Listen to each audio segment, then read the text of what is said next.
The transport shuttle's engines hummed their final descent as Dr. Sienna Marlowe pressed her forehead against the cold observation window. Below stretched the Abyss Station, a sprawling prison fortress built into a hollowed asteroid floating in the darkest corner of known space. No stars reached this far. No trade routes passed nearby. This was where the galaxy sent those it wanted forgotten. Sienna's reflection stared back at her, auburn hair tied in a practical bun, green eyes shadowed with exhaustion. 28 years old and her medical career was ending before it truly began. 3 weeks ago, she had been serving aboard the medical frigate Sanctuary, treating wounded from both sides of the territorial conflicts that plagued the outer colonies. Then came the incident that destroyed everything. A rebel commander had been brought in, captured during a raid on a supply depot. Intelligence officers wanted him interrogated immediately, wanted to use pain as persuasion. They denied him anesthesia for a shrapnel wound that pierced his lung. Sienna walked into the interrogation bay to find him drowning in his own blood while 2 officers stood watching with crossed arms. She made her choice in seconds. Sedated him. Stabilized him. Reported the officers for violating the galactic medical conventions. Within 48 hours, she faced a military tribunal behind closed doors. They called it treason. They called her a sympathizer. The sentence came wrapped in bureaucratic language, but the message was clear: sometimes mercy is a crime. The shuttle docked with a metallic clang that echoed through the passenger bay. 2 guards in gray uniforms entered, faces blank with practiced indifference. They didn't speak as they escorted her through corridors that smelled of disinfectant and despair. Every surface was metal, polished to a dull shine that reflected distorted versions of everything. The warden waited in a sterile briefing room. His name was Corvus Dane, a tall man with silver hair and eyes like chips of ice. He reviewed her file on a datapad without looking up. Dr. Marlowe. Combat medic, graduated top of your class from the Terran Medical Institute.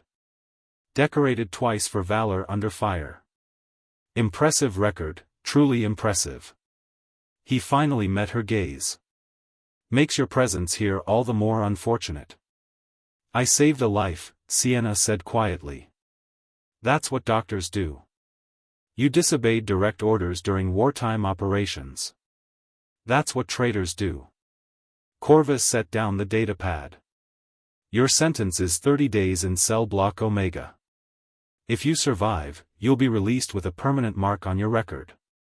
You'll never practice medicine again, never hold any position of trust. If you don't survive, well, that solves several problems for certain people who would prefer your testimony never reaches a courtroom. He stood and gestured for her to follow. They walked deeper into the station, past rows of cells holding various species, all dangerous, all watching with eyes that held varying degrees of madness or resignation. Finally, they reached a massive vault door etched with warning symbols in dozens of languages. This is your new home, Corvus said, entering a security code. The door split open with a hiss of equalizing pressure. Beyond lay an airlock, and beyond that, visible through transparent aluminum walls, stretched the largest cell Sienna had ever seen. The creature inside made her breath catch. He was a dragon, but not like the mythological beasts from Earth's ancient stories. This was something both more and less than those legends. His scales shimmered with colors that shifted between deep burgundy and black, like embers cooling in darkness. Wings that could easily span 30 meters lay folded against a body built with predatory grace. His head alone was larger than the shuttle that brought her here, crowned with swept-back horns that gleamed like polished obsidian. But his eyes captured her attention most. They were violet, deep and endless, holding an intelligence that was immediately obvious and terrifying. His name is Ash, Corvus said, pronouncing it with distaste. Last survivor of the Drakkon people. 10 years ago, he destroyed Research Station Helix. Killed 213 scientists, guards, and administrative personnel. Burned them until nothing remained but shadows on the walls. Sienna couldn't look away from those violet eyes. They were watching the warden with an expression she recognized from trauma patients, a mixture of rage and profound weariness. "Why did he do it?" she asked. Corvus raised an eyebrow. "Does it matter? He's a killer. That's all you need to know. Your medical kit stays with you, by the way." Command thought it would be poetic, sending a healer to die with all her tools close at hand. The inner airlock cycled open. Sienna stepped through, carrying only her medical bag and wearing the simple gray jumpsuit they'd issued her. The door sealed behind her with a sound like a tomb closing. The cell was enormous, easily 60 meters across and 30 high. The walls were scarred with claw marks, some shallow, some deep enough that she could see the reinforced layers beneath the surface plating. There was no furniture except a sanitation unit in one corner and a food dispenser near the entrance. The lighting came from panels in the ceiling, bright enough to eliminate shadows but not warm enough to feel welcoming. Ash hadn't moved. He remained in the far corner, partially obscured by the way his own body curved around itself. Only his head was clearly visible, resting on crossed forelimbs, those violet eyes tracking her every movement. Sienna walked to the wall opposite him and sat down, back against the cold medical bag beside her. Her heart was pounding, but she controlled her breathing. Panic helped no one. She'd learned that during her first disaster response rotation when an orbital factory explosion left her sorting dozens of casualties with limited supplies. You assess. You prioritize. You act. Fear comes later. An hour passed. Then another. Ash watched her like a scientist observing a specimen, unblinking, barely breathing. Sienna watched back, using the time to study him. Medical observation was automatic after years of training. She noticed the slight asymmetry in how he held his wings, the way he shifted his weight periodically as if uncomfortable, the faint discoloration along his right foreleg that suggested old scarring. "You could run," Ash said suddenly, his voice so deep it resonated in her chest. He spoke perfect galactic common with an accent that reminded her of old poetry readings. "Prey always runs first." "Where would I run?" Sienna asked, keeping her voice steady. "The cell is 60 meters across. You could cross that distance in seconds if you wanted. Most still try. The instinct overwhelms logic. I'm a doctor. Logic is how I stay alive." She paused. "Also, you haven't killed me yet. You've had 2 hours. That suggests something beyond simple predator-prey dynamics." The dragon's eyes narrowed slightly. "Perhaps I'm savoring the fear." "I'm definitely afraid," Sienna admitted. "But fear doesn't mean I stop thinking. You destroyed Research Station Helix. That's what they told me. 213 people dead." "I destroyed a torture facility," Ash corrected, his voice dropping to a growl. "They took my people. Told the galaxy we were dangerous, unpredictable, needed to be studied for the sake of galactic security. Then they cut us open while we were conscious to see how our biology worked. They wanted to understand why Drakkon heal faster than other species, why we can survive in vacuum for short periods, why our scales resist most energy weapons. So they studied us. They dissected us. They recorded our screams for scientific documentation." Sienna felt something cold settle in her stomach. "That's not in the official reports." "Of course not. Easier to call me a monster than admit what your governments do in the darkness." Ash lifted his head slightly. "I found the facility beneath the research station. Found my mate strapped to a table with her chest opened and her heart exposed. She was still alive, begging me to end it. So I did. Then I burned everything. Every researcher who claimed ignorance. Every guard who just followed orders. Every administrator who signed the requisitions. I made sure nothing remained." The silence stretched between them, heavy with truths that made Sienna's medical training and basic humanity recoil. "Why are you here, human? Ash asked finally. What crime earned you a death sentence? Sienna met those violet eyes directly. I saved someone I was ordered to let die. A prisoner. They wanted him to suffer for information. I chose mercy instead. Something shifted in Ash's expression, subtle but definite. You chose compassion over orders. I chose my oath over convenience, Sienna said. Every life has value. That's what I believe. That's what I practiced. And they sent me here because apparently that belief is dangerous. Ash made a sound that might have been amusement or recognition. A healer punished for healing. How perfectly logical your species is. I don't speak for my species. I speak for myself. Then speak, Dr. Sienna Marlowe. Ash settled his head back on his forelimbs. Tell me why a healer sentenced to die with a killer still carries hope in her eyes. Sienna looked down at her medical bag, then back at the dragon who could end her life with one casual movement. Because hope is what keeps healers alive, she said. And I'm not dead yet. The light cycled to simulate evening, dimming gradually. Ash closed his eyes, but Sienna suspected he wasn't sleeping. She pulled her jacket tighter against the chill and wondered if she would see another dawn. The third day in the cell brought unexpected routines. Sienna woke when the lights brightened to simulate morning, a cycle she suspected was more for human psychology than any practical purpose. She performed stretches her combat training instructor had drilled into every medical corps recruit, movements designed to maintain flexibility and strength in confined spaces. Ash watched from his corner, those violet eyes tracking each motion with an attention that felt more analytical than predatory. You prepare your body even when death is inevitable, Ash observed as Sienna finished her routine. Interesting behavior. Routine keeps soldiers sane, Sienna replied, drinking water from the dispenser. The liquid tasted metallic but clean. During my training, we spent 2 weeks in a survival simulation. Crashed ship scenario, limited resources, hostile environment.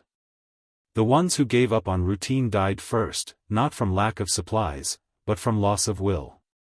Structure provides purpose. Philosophy from a healer. Healing isn't just physical.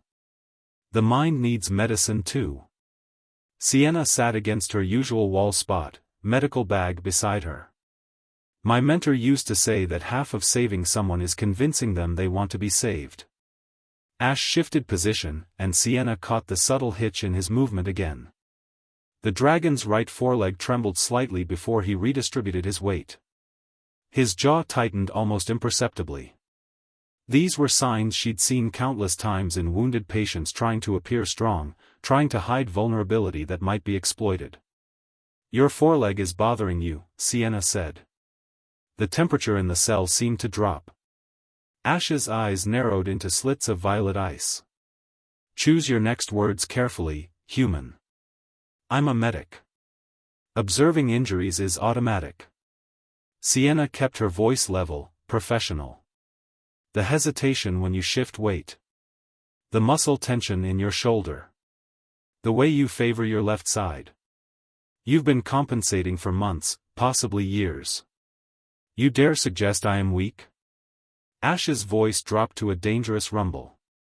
His wings spread slightly, an instinctive display of dominance that made the rational part of Sienna's brain scream warnings. I suggest you're in pain, Sienna said, forcing herself to maintain eye contact. There's a significant difference. Every living creature experiences pain. Acknowledging it isn't weakness. Pretending it doesn't exist until it cripples you is just foolish pride. Ash rose to his full height, towering over her even from across the cell. His claws carved fresh gouges in the metal floor. They caused this during my capture. Used some experimental weapon that disrupted neural pathways. The station doctors keep me functional enough for their studies, but they don't heal. They want me capable of providing data, not comfortable. Sienna's hands clenched. She'd encountered this kind of treatment before in border conflicts, prisoners maintained rather than cared for, kept alive but denied comfort. It violated every principle she'd ever believed in. "Let me examine it," she said. Ash laughed, a terrible sound like thunder rolling through mountains. "You want me to allow a human to approach me? To touch me? So you can finish what your species started? So I can help." Sienna stood slowly, hands visible and empty. "You said yourself I was sentenced here for refusing to let someone suffer.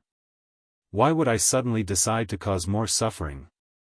Because you're trapped with a monster who killed hundreds of your kind. You're not a monster.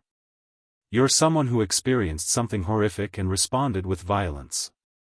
That doesn't mean you deserve to suffer now." Sienna took one step forward. "I won't force anything. If you tell me to stop, I'll stop. But I can't watch another living being in pain and do nothing. That's not who I am, even here, even now." The silence stretched between them, measured in heartbeats. Sienna could see the conflict in those violet eyes, intelligence warring with instinct, memory clashing with possibility. "Why?" Ash asked finally, his voice quieter. "Why does my pain matter to you?" "Because all pain matters," Sienna said simply. "That's what my mentor taught me.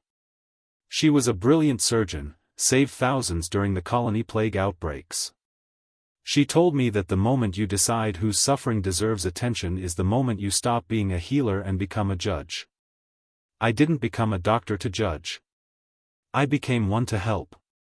Ash settled back slightly, wings folding. "If you approach and I kill you, it will be quick. That's the only mercy I can promise. That's more mercy than you've been shown." Sienna picked up her medical bag. Her hands were steady despite the fear singing through her nervous system. "I'm going to walk across the cell now. Slow steps. I'll talk through everything I'm doing." She moved forward, each step deliberate and measured. 10 meters. 20. 30. The closer she got, the more massive Ash became. His head alone was twice her height. Each tooth was longer than her hand. One strike from those claws would cut her in half. "I'm going to examine your right foreleg," Sienna said when she stood 5 meters away. "I'll start by looking, no contact yet. May I continue?" Ash extended his foreleg slowly, watching her with an intensity that made her skin prickle. The scales were darker along the shoulder joint, a deep burgundy that was almost black.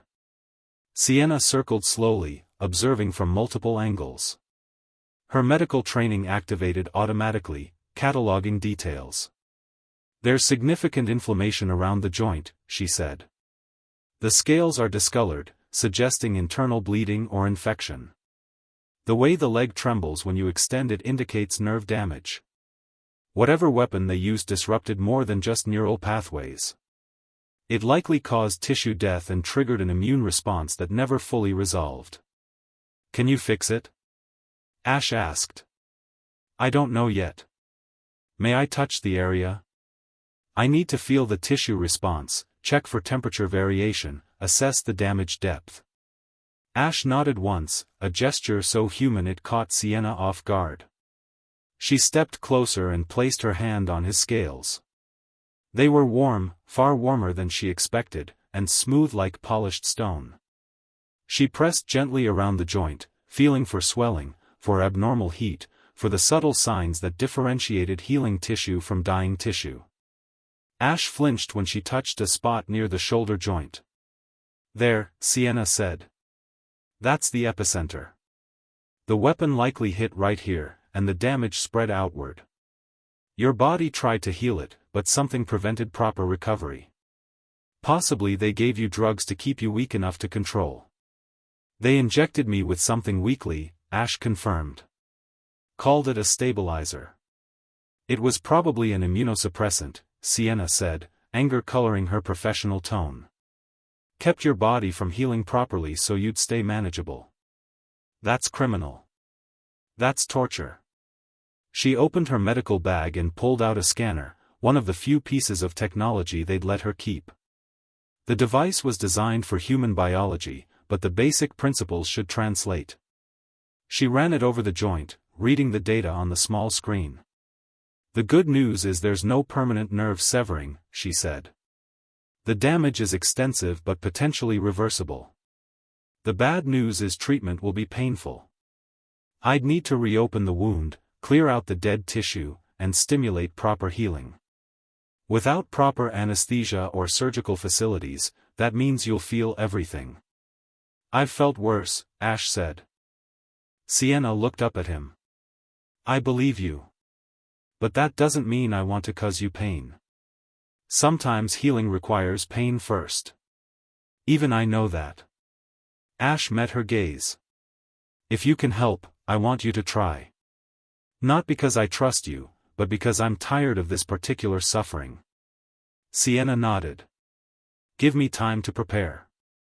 I'll need to sterilize tools, create a plan, and walk you through each step before we begin. This isn't something to rush. How long? Tomorrow. I want to observe you more, make sure I understand the full scope of injury. Medicine without proper diagnosis is just guessing. Ash pulled his foreleg back and settled into his corner. You're different from the others, Dr. Marlowe. I'm just doing what I was trained to do. No. You're doing more than that. The dragon's eyes held something she couldn't quite identify. You're treating me like a person, not a thing. That's rare. Sienna packed her medical bag, her hands shaking slightly now that the adrenaline was wearing off. She'd just touched a creature that killed hundreds, and somehow she was still alive. You are a person, she said quietly. That's not debatable. As the lights dimmed for evening, Sienna found herself thinking about walls. The physical walls of this cell were obvious, metal and impenetrable. But there were other walls too, built from fear and hatred and the stories people told themselves about who deserved compassion. She'd spent her life trying to tear those walls down. Now, trapped in darkness with a dragon, she wondered if she'd finally found a wall too high to climb. Morning arrived with artificial cheerfulness, lights brightening in stages meant to mimic sunrise. Sienna had barely slept, her mind running through procedures and potential complications. Operating on an alien species with limited tools in a prison cell was not covered in any medical textbook she'd studied. Ash was already awake, watching her with those unblinking violet eyes. You're afraid, he observed. Terrified, Sienna admitted, organizing her medical supplies on the floor. I'm about to attempt surgery on a species I've never treated, using equipment designed for humans, with no backup if something goes wrong. Fear seems like the appropriate response. Yet you're still preparing. Fear doesn't mean inaction. It means being honest about the risks. She laid out sterilized instruments, studying each one. Her kit contained basic surgical tools, antiseptics, synthetic skin sealants, and pain medications calibrated for human physiology. None of it was ideal for a Drakkon, but working with what you had was fundamental to combat medicine. I need you to understand what I'm about to do, Sienna said, looking up at Ash. The dead tissue in your shoulder has calcified around healthy tissue. I need to remove it, which means cutting into your scales and flesh. I'll try to minimize damage, but there's no way to make this painless. The medications I have won't work properly on your system. You'll feel most of it. I told you yesterday, I've felt worse. Ash extended his right foreleg. Proceed. Sienna approached slowly, carrying her supplies. Her hands were steady despite the fear, trained responses overriding natural terror. She sanitized the area around Ash's shoulder joint, the antiseptic hissing against his scales. Then she selected a surgical laser, the kind used for precision cuts in field hospitals. I'm starting now, she said. Tell me if you need me to stop. The laser activated with a soft hum. Sienna made the first incision, cutting through the outer layer of damaged scales. The tissue beneath was discolored, gray instead of healthy red. Ash's entire body tensed, muscles going rigid, but he didn't pull away. You're doing well, Sienna said, falling into the rhythm she used with conscious patience during field operations. Keep talking. Keep them grounded. The outer damage is about 3 centimeters deep.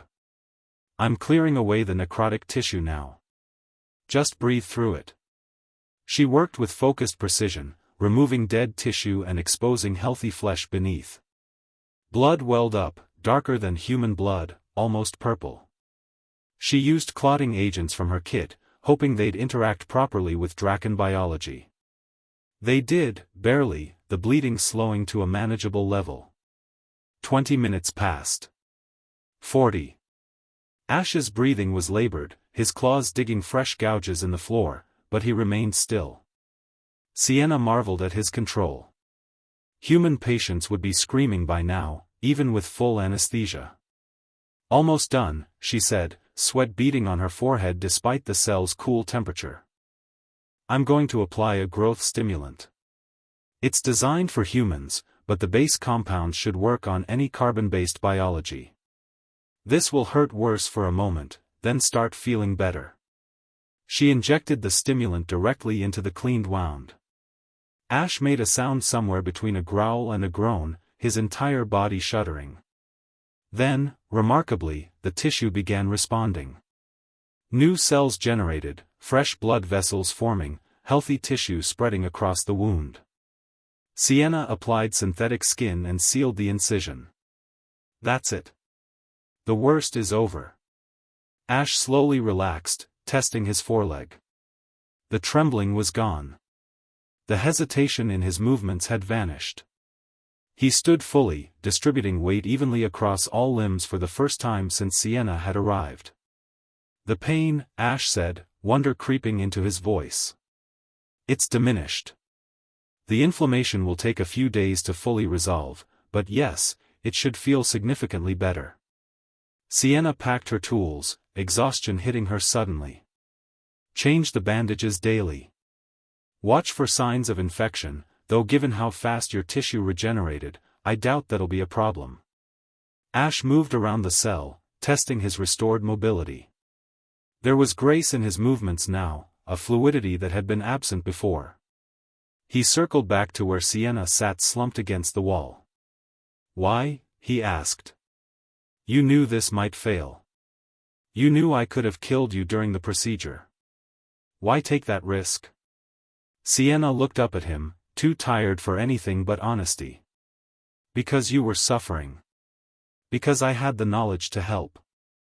Because choosing not to help would have made me complicit in your pain. She paused. Also, because I wanted to prove something. Prove what? That mercy isn't weakness. That compassion isn't naive. The people who sent me here believe that caring about others is a flaw that makes you vulnerable. I wanted to prove them wrong, even if only to myself. Ash settled down in front of her, close enough that she could feel the heat radiating from his body. You succeeded. You healed an enemy who had every reason to kill you. That takes strength that most beings don't possess. You're not my enemy, Sienna said softly. You're just someone the galaxy decided to stop seeing as a person. And you refuse to stop seeing. Always have. It's gotten me in trouble before, but I can't seem to help it. They sat in silence as the artificial day progressed. For the first time since arriving, Sienna felt something other than fear or resignation. She felt purpose. In the darkest corner of known space, in a cell designed to break spirits, she'd done what she was trained to do. She'd healed. How long do we have together? Ash asked eventually.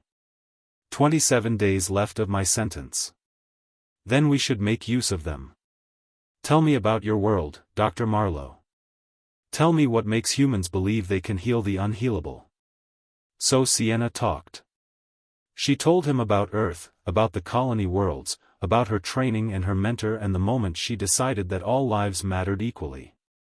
Ash listened, those violet eyes holding an attention that felt like being truly seen for the first time in her life. Outside the cell, the galaxy continued its wars and politics and moral compromises. But inside, in the space between a healer and a dragon, something else was growing. Understanding. Trust.